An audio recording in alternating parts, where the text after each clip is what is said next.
다른 어떤 것들이 내 손에 쥐어짐으로 그것이 나의 행복이 아니라 주님 나와 동행하시는 것, 그 자체가 우리의 행복이 되어지기를 바랍니다. 아멘. 오늘은 갈릴리 호수에서 일어났던 그 일들에 대한 내용을 가지고 함께 말씀의 은혜를 나누고자 합니다. 지도를 보게 되어지면 저기 중앙의 위쪽에 빨간색으로 동그라미가 표시되어 있는 게 갈릴리 호수입니다.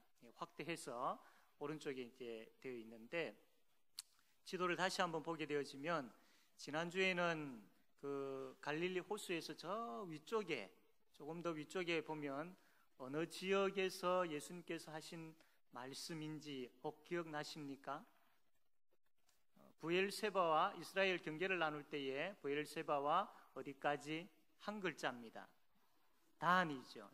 저 갈릴리 위쪽에 단 옆에 가이사라 빌립보에서 예수님께서 이야기를 하셨죠. 너희들은 나를 누구라 하느냐라는 질문을 하셨습니다. 오늘은 좀 더 그 가이사라 빌립보에서 쭉 한참 내려오면 갈릴리 호수가 있습니다. 이 갈릴리 호수에서 예수님께서 제자들에게, 특별히 베드로에게 하신 질문에 대한 말씀을 가지고 함께 은혜를 나누려고 합니다. 이 갈릴리 호수는 또 다르게 하면 갈릴리 바다라고도 이렇게 표현을 합니다. 남북의 길이가 한 21km 정도 되어지고, 그 다음에 동서의 길이가 한 12km 정도 되어지고, 깊이가 한 46m 정도 되어지는 아주 거대한 호수입니다. 그래서 너무나도 크기 때문에 바다라고도 표현을 합니다. 바람이 이렇게 한번 불면은 2m 이상 되어진 높은 파도가 일기도 하지요. 그래서 말씀 보게 되면 큰 풍랑이 일어나는 그 내용들도 말씀을 통해서 우리가 보곤 합니다. 예수님께서 돌아가시고 부활하신 이후에 제자들이 예루살렘에 있다가 이제 다시 갈릴리 지역으로 돌아가게 되어집니다. 이 갈릴리 지역은 이 제자들의 고향이면서 동시에 약 한 2년 동안 예수님과 함께 동고동락을 했던 지역이 바로 이 갈릴리 지역이죠. 그래서 이 갈릴리 지역으로 돌아옵니다. 이 제자들이 갈릴리 지역으로 돌아온 이유는 이제 예수님 돌아가시고 부활하시고 그러니까 특별히 우리에게 어떤 우리와 함께 또 우리가 뭐를 해야 될지 알지 못하여서 그냥 고향으로 돌아가자라고 아무런 의미 없이 돌아온 것이 아닙니다. 예수님께서 돌아가시기 전에 이 제자들에게 어떤 말씀을 하셨느냐면, 내가 부활하여서 너희보다 먼저 갈릴리로 가서 기다릴게 라고 예수님께서 그렇게 말씀하셨거든요. 제자들이 이 말씀을 믿었던 것이지요. 그래서 부활하신 예수님께서 먼저 갈릴리로 가셔서 우리를 기다린다고 하셨으니까 이제 우리가 그 말씀을 따라서 갈릴리로 가자라고 해서 이 제자들이 갈릴리로 돌아온 겁니다. 갈릴리로 돌아와서 이제 예수님을 만나려고 기다리고 있는데 그냥 아무것도 하지 아니하고 그냥 있는 것보다도 바다에 가서 고기 한번 잡아보자 해서 베드로를 비롯한 일부 제자들이 바다에 가서 고기를 잡게 되어집니다. 이 바다에서 이 갈릴리 호수에서 고기를 잡을 때에 그 지역이 너무나도 덥기 때문에 낮에는 고기를 잘 잡지를 못합니다. 더워서이기도 하고 그 더위로 인하여 물이 데펴져다 보니까 위쪽은 따뜻하고 밑쪽은 그래도 찼기 때문에 고기들이 위에 있지 아니하고 저 깊은 데로 내려가 버립니다. 그래서 이 갈릴리 지역의 어부들은 낮에 고기를 잡지 아니하고 주로 저녁에 고기를 잡습니다. 베드로를 비롯한 이 제자들도 밤에 고기를 잡으러 갑니다. 밤이 새도록 고기를 잡으려고 했지만 이 고기 한 마리 잡히지가 않는 거예요. 그때 저기 멀리서 이 호숫가에서 어느 한 분이 오른편에 그물을 던져라라고 이렇게 이야기하는 소리가 들리는 거죠. 그 베드로와 그 일행이 이제 호숫가, 이렇게 육지에서 한 90m 정도 떨어진 곳에서 고기를 잡고 있는데 그 호숫가에서 예수님께서 그렇게 말씀을 하신 겁니다. 그 말씀을 듣고 이 제자들이 배 오른편에 이제 그물을 던졌어요. 던지고 끌어올려 보니까 고기가 몇 마리입니까? 153마리 고기가 잡히는 겁니다. 그 크기가 조그마한 크기가 아니고 사진을 보게 되어지면 이 정도 크기의 고기. 이게 이제 일명 베드로 물고기라고 합니다. 왜 베드로 물고기라고 하면 그 갈릴리 호수에서 제일 많이 잡히는 고기가 저 고기라고 합니다. 그 이제 성지순례 가서 한번 저 고기를 먹어봤는데 그 먹은 사진을 찍은 건데 일반 우리가 먹는 고기하고 맛은 똑같더라고요. 저 고기가 자그마한 게 아니고 저 크기의 고기가 153마리가 잡혔다고 한번 생각해 보십시오. 엄청 많은 것이죠. 이렇게 이 고기를 잡는 것을 경험한 이 제자들이 저분이 누구지? 저분이 예수님이다 라는 것을 알게 되어진 겁니다. 왜냐하면 여러분 이 상황이 조금 전에 제가 말씀드린 이 상황이 지금 이 처음 있는 상황이 아니고 예수님께서 제자들을 부르실 초창기에 이와 비슷한 상황이 있었습니다. 갈릴리 호수에서 이 베드로와 그 일행이 이제 고기를 잡고 있는데 초창기입니다. 잡고 있는데 역시 밤에 고기를 잡았지만 아무리 열심히 고기를 잡아도 한 마리 잡지 못하는 겁니다. 그때 예수님께서 그들을 향하여서 깊은 데로 그물을 던져라 라고 했을 때에 그들이 그 말씀을 따라서 깊은 데로 그물을 던지니까 엄청난 이 물고기가 잡힌 겁니다. 그리고 나서 예수님께서 이 제자들을 향하여서 하신 말씀, 특별히 베드로를 향하여서 하신 말씀이 마태복음 4장 19절에 이런 말씀이 있습니다. 말씀하시되 나를 따라오라 내가 너희를 사람을 낚는 어부가 되게 하리라 라고 그렇게 말씀하셨습니다. 그리고 난 다음에 지금 그때와 비슷한 장면을 예수님께서 연출을 하고 계시는 것이죠. 그 만들고 계시는 겁니다. 이것은 무엇을 의미하느냐 하면 이 갈릴리 호수에 와 있는 이 제자들을 향하여서 처음에 그들에게 사람을 낚는 어부가 되게 하는 그 사명을 주셨는데 그 사명을 다시 이 사건을 통해 가지고 일깨워 주시는 거죠. 가만 이와 비슷한 일이 전에 우리 초창기에 예수님을 따를 때에도 있었는데 그때 주님께서 나를 따르라 내가 너희를 사람을 낚는 어부가 되게 하겠다라고 말씀하셨지. 맞아, 우리에게는 그 사명이 있지. 사람을 낚는 어부의 사명이 우리에게 있지라는 것을 다시 한번 생각나게 하시는 사건이다라는 것이죠. 하나님은 우리에게 사명을 주셨습니다. 하나님의 백성을 부르시고 하나님은 그들을 양육하시는 일을 하시는데 그 일을 우리에게 맡기신 것이죠. 그래서 교회는 전도와 양육의 사명이 있습니다. 다르게 표현하면 예수를 믿는 이 교회에 속해 있는 성도 한 사람 한 사람에게는 전도와 양육의 사명이 다 있다라고 보아야 할 것입니다. 만약에 이 사명에 대해서 잃어버리고 있었다든지 이 사명이 희미해져 있었다든지 아니면 이 사명이 있은 줄도 모르는 분이 있다면 오늘 이 말씀을 통해서 다시 한번 깨닫게 되어지기를 원합니다.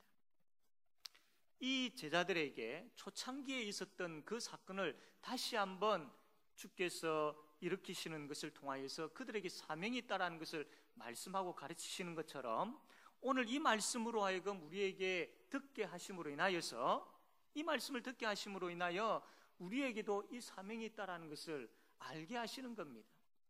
하나님은 이 땅에 하나님 나라를 세우기를 원하시는 아주 큰 비전을, 계획을 가지고 계십니다. 그분은 그 하나님 나라를 세우는 일들을 교회에 맡기셨습니다.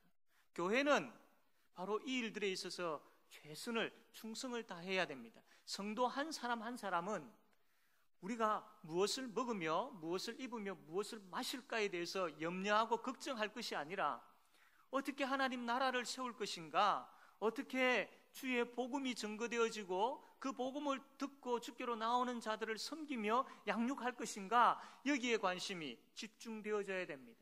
이게 성도의 마땅한 생각이고 해야 할 마음, 가져야 될 마음인 것이지요. 이것이 깨달아지기를 원합니다. 이것이 어린 나이에서부터 나이 많은 모든 분에 이르기까지 이 사명이 있지, 나에게 이 사명이 있지, 하나님께서 나를 이 땅에 부르시고 구원해 주셨고 교회로 불러주셨고 직분을 주셨고 여러 가지 많은 사역들을 주셨는데 그 목적이 바로 영혼을 주께로 인도하고 인도되어진 영혼을 양육하는 것, 이것이 바로 나를 구원하신 목적이구나, 하나님의 백성으로 삼으신 목적이구나라는 것을 깨닫게 되어지는, 우리 스스로 노력해서 깨닫는 것이 아니라 이 시간 이 말씀을 통하여서 성령 하나님께서 여러분들의 심령을 어루만져서 뜨겁게 하심으로 인하여서 깨닫게 되어지는, 그래서 그 사명이 내 속에서 뿌릴 듯 일어나게 되어지는 그런 역사와 은혜가 우리 가운데 충만하게 되어지기를 바랍니다.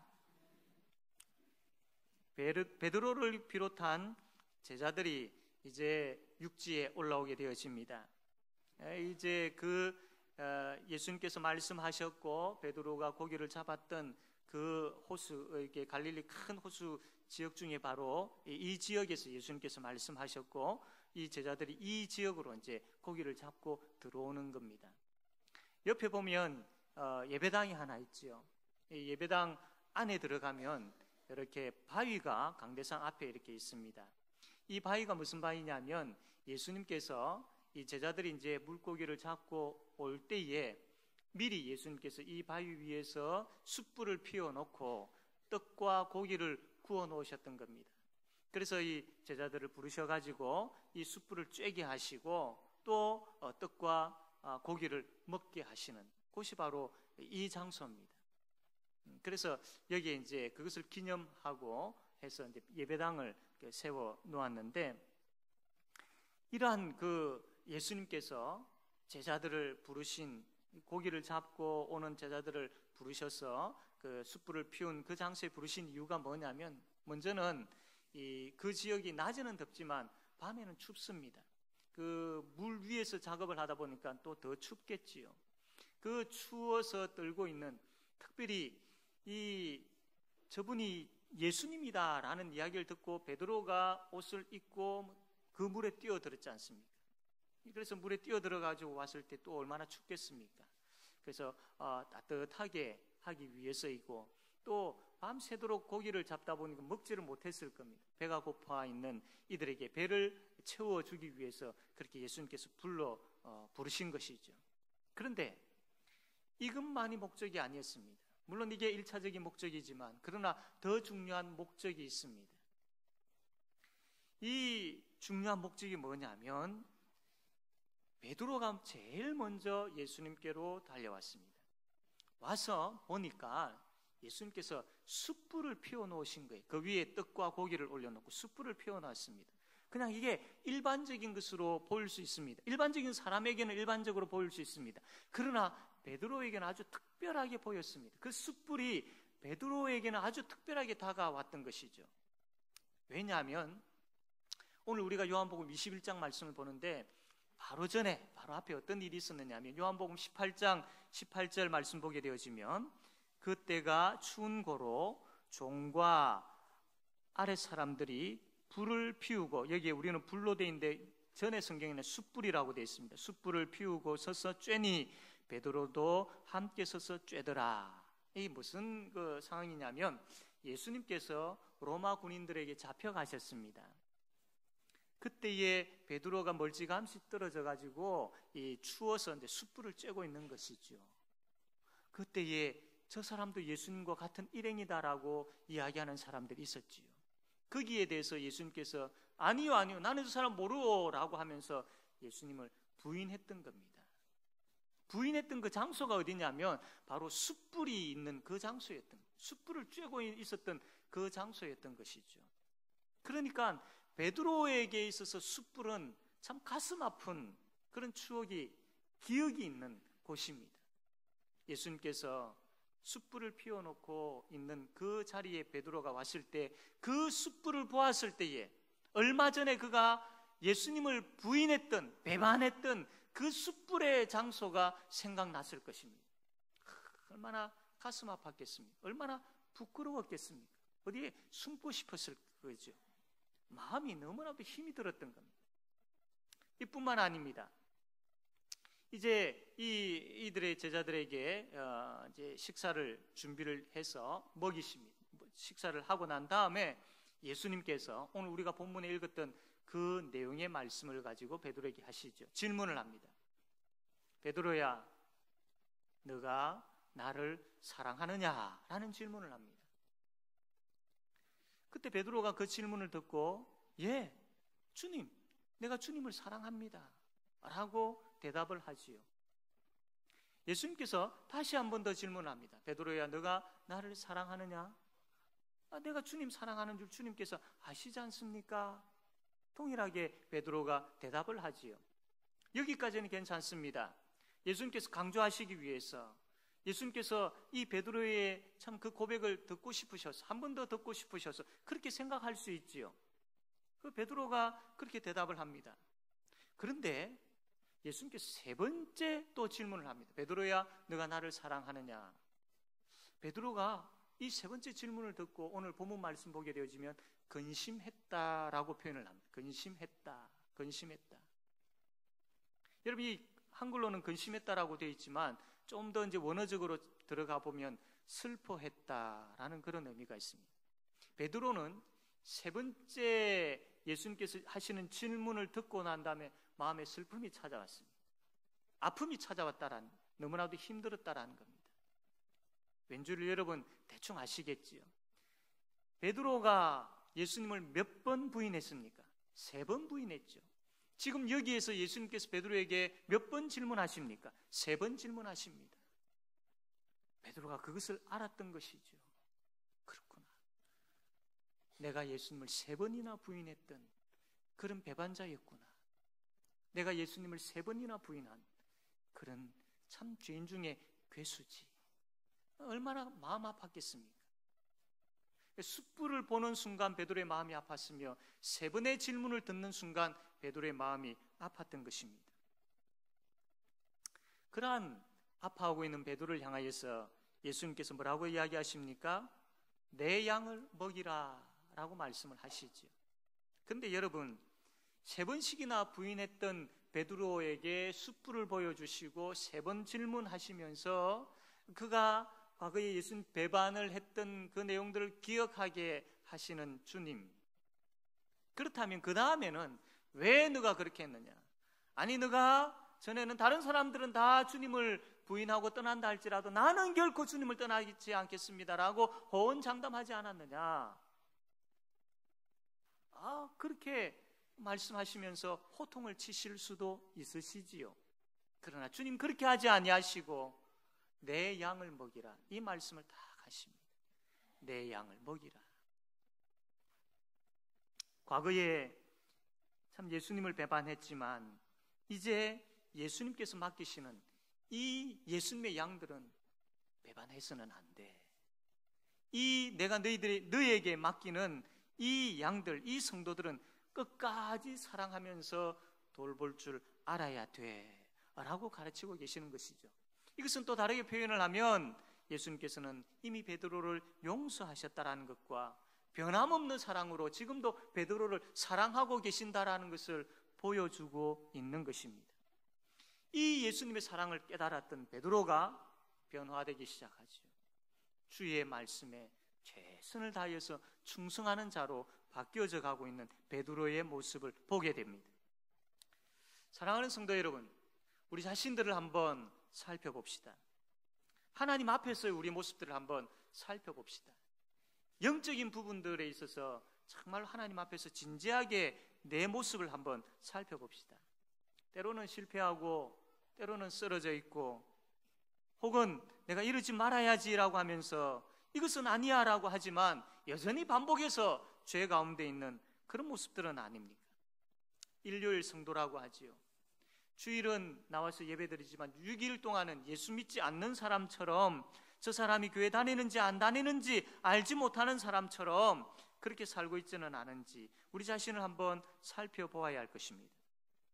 그러한 우리에게 내 모습 이대로 이 시간 이 자리에 나와서 앉아있는 우리에게 말씀을 통하여서 주님께서 찾아오십니다. 베드로에게, 배반했던 베드로에게 찾아오셔서 말씀하셨던 것처럼 동일한 우리에게도 찾아오셔서 말씀으로 지금 우리에게 말씀하십니다.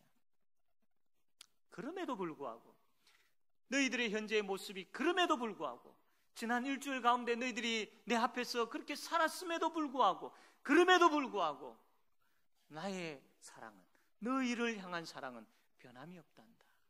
내가 너를 사랑한단다 라고 이 말씀을 통해서 우리에게 말씀하십니다. 그럼에도 불구하고 내가 너를 용서한단다. 그럼에도 불구하고 이 예배의 자리에 있게 하고, 그럼에도 불구하고 내가 나의 일을 너희에게 맡긴단다 라고 그렇게 말씀하십니다. 나를 향한 주님의 변함없는 사랑을 깨닫기를 원합니다. 그럼에도 불구하고의 사랑이 나에게 베풀어졌음을, 그분이 그럼에도 불구하고 나를, 내 모습 이대로 나온 나를 그냥 버리지 아니하시고 변함없는 사랑으로 사랑하고 계신다라는 것을 이 말씀을 통해서 깨닫기를 원합니다. 그래서 이제는 더 이상 머뭇머뭇거리지 말고 변함없는 사랑으로 나를 끝까지 사랑하시는 주께로 나오는 우리가 되기를 원합니다. 당자와 같이 모든 것을 다 잃어버리고 영적 거지가 되어 있는 우리이지만 그럼에도 불구하고 계속해서 기다리고 있는 그 아버지처럼 우리를 기다리고 계시는 그 주님의 품 안으로, 그 십자가 앞으로 다시 한번 나와 서게 되어지는 그런 저와 여러분 되어지기를 바랍니다.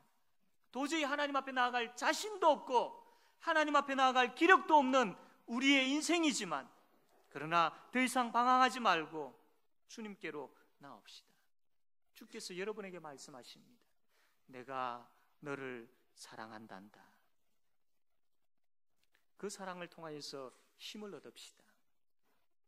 나 같은 이 죄인을 변함없는 사랑으로 그럼에도 불구하고 사랑한단다라고 말씀해 주시는 그 말씀을 통해서 힘을 얻읍시다. 그리고 다시 일어섭시다. 그리고 그 힘을 가지고 주께서 나에게 다시 맡기시는 그 일들을 하나님 앞에서 신실하게 감당하는 우리 모두가 되어지기를 바랍니다. 오늘 우리가 보았던 이 말씀을 보면서 한 가지 의문을 품게 되어지는 게 있는데, 그건 뭐냐면 예수님은 베드로를 부르시고 베드로에게 이 말씀을 하시는 목적이 뭐냐면 성도들을 양육하게 하기 위해서입니다. 내 양을 먹이라, 이게 예수님의 목적이지요.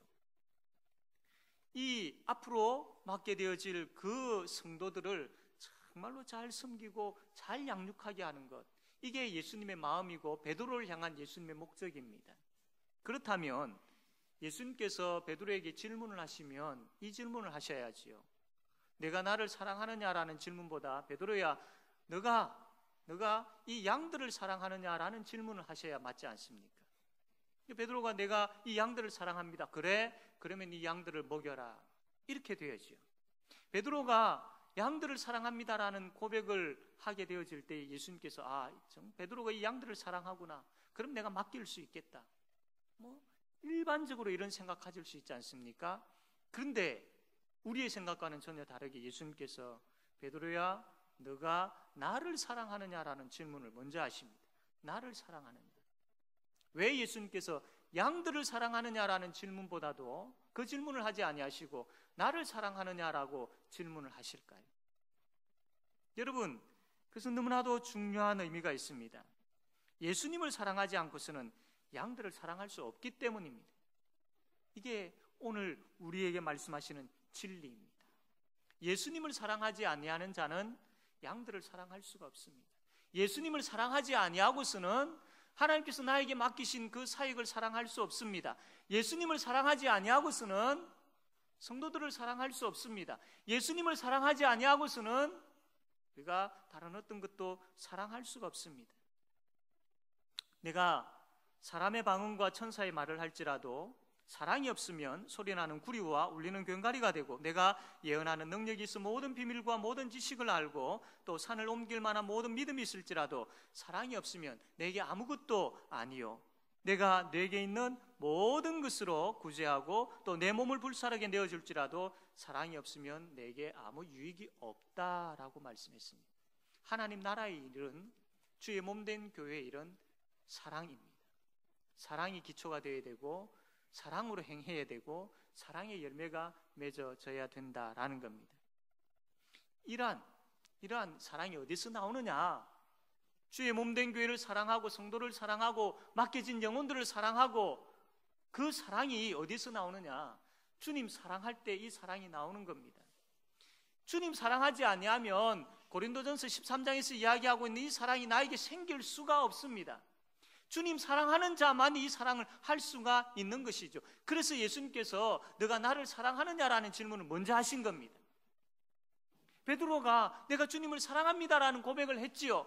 그 고백이 있는 자에게 이 고린도전서 13장의 사랑이 있고 베드로는 그 이후에 많은 사역들을 이 사랑을 가지고 행할 수 있었던 겁니다. 사랑하는 성도 여러분, 예수님을 사랑하는 사람만이 예수님의 양들을, 성도들을, 맡기신 일들을 사랑할 수 있습니다.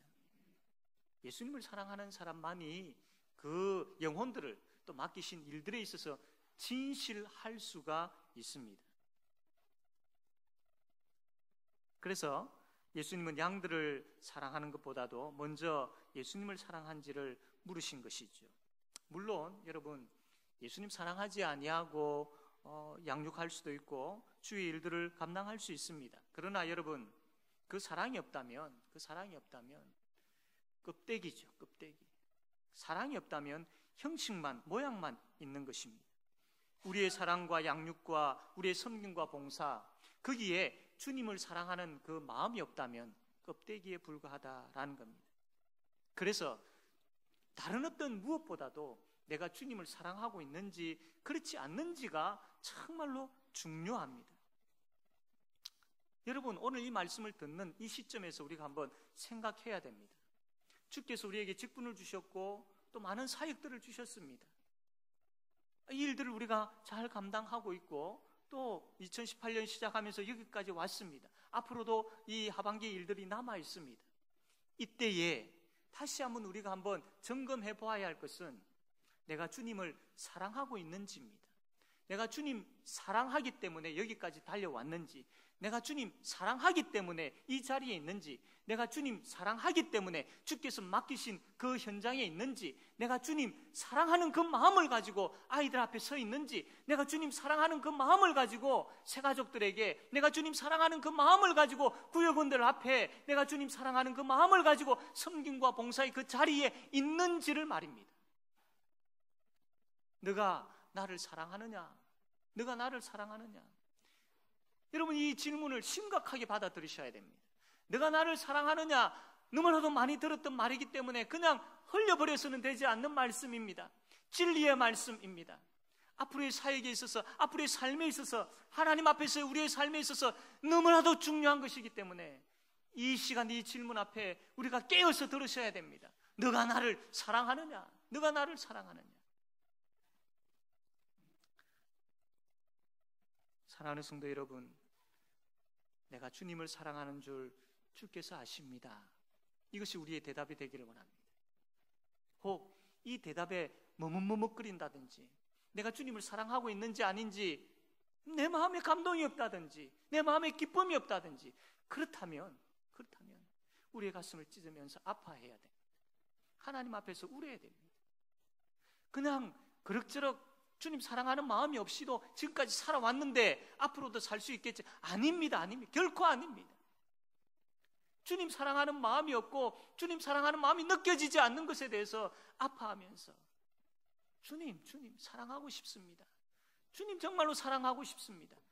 저분이 주님을 사랑하는 그 모습을 내가 보는데 나도 주님 사랑하고 싶습니다. 다른 어떤 무엇보다도 내가 주님을 가장 사랑하고 싶습니다. 주님 사랑하고 싶습니다. 성령 하나님 내 속에서 역사해 주셔서 내 마음속에 주님 사랑하는 마음으로 가득 채워주십시오.